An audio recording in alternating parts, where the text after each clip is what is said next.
It's only a very small fraction of what is produced, pro bono or not, by agencies around the world. So advertising for good, is it trendy? It's becoming trendy. Is it because our industry is socially conscious and feels compelled to save the world? Maybe. Though watching Mad Men doesn't give this feeling, but I agree that Mad Men was a while ago. Maybe also because agencies are packed with young creative guys, and agencies think this is a good catharsis for commercial work? Or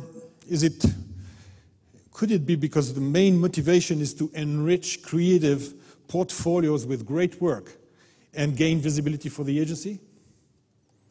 Well, public service categories in various festivals, including this one, seem to be very, very successful indeed. This reminds me of the story of a newly appointed CEO of an important worldwide network some years ago. He was in discussion with his chief creative officer about ways to beef up the creative reputation of the agency. And the chief creative guy said to him, "We need to do more pro bono work with charities. This is a simple way to improve our ratings in Donald Gunn report." This is a true story. So how many pro bono campaigns, hidden goals, were developed to win awards?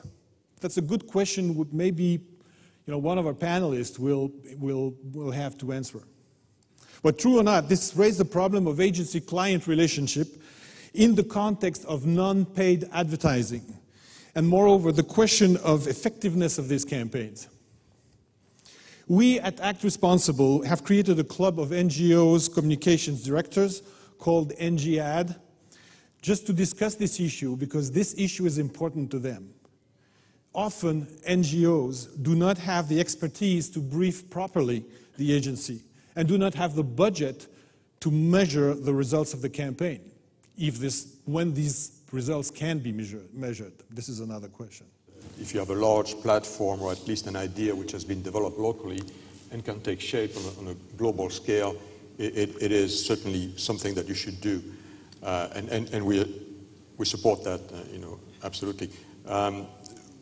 Wunderman has a little bit of a different positioning, is that every Wunderman office, and we have 160 of them, has a local cause that they have to support. So whether it's the iBank or the New York Public Library or the empowerment of women in China and so on and so forth, but every office is responsible for a local activity, and they have to engage the resource of the office, but also the entire community. So our business is about bringing global account and global idea to people at the local level. So we agree that there are some large issues such as road safety and empowerment and energy and things like that. But I'm reminded of the Saudi ladies who took the wheel this weekend and demonstrate that they want to have the right to drive their own car without any supervision. And yes, it is a very local issue, but why wouldn't you support that? I know it has absolutely no bearing in London or in New York, but I want to be able to support that, even if it's a local issue, because it is important for them. So Wunderman here is doing that, as well as supporting the global campaign. I think there's a place for both, and Mark, I'm sure, agrees with that as well. So I want to share with you two awareness pieces. The first one is about the freedom of press. I mean, we heard about the freedom of press with the movements in the Islam world, and how quickly a government can seize an opinion, a piece of writing, and transform it into a pro-government slogan. So we wanted to demonstrate in the first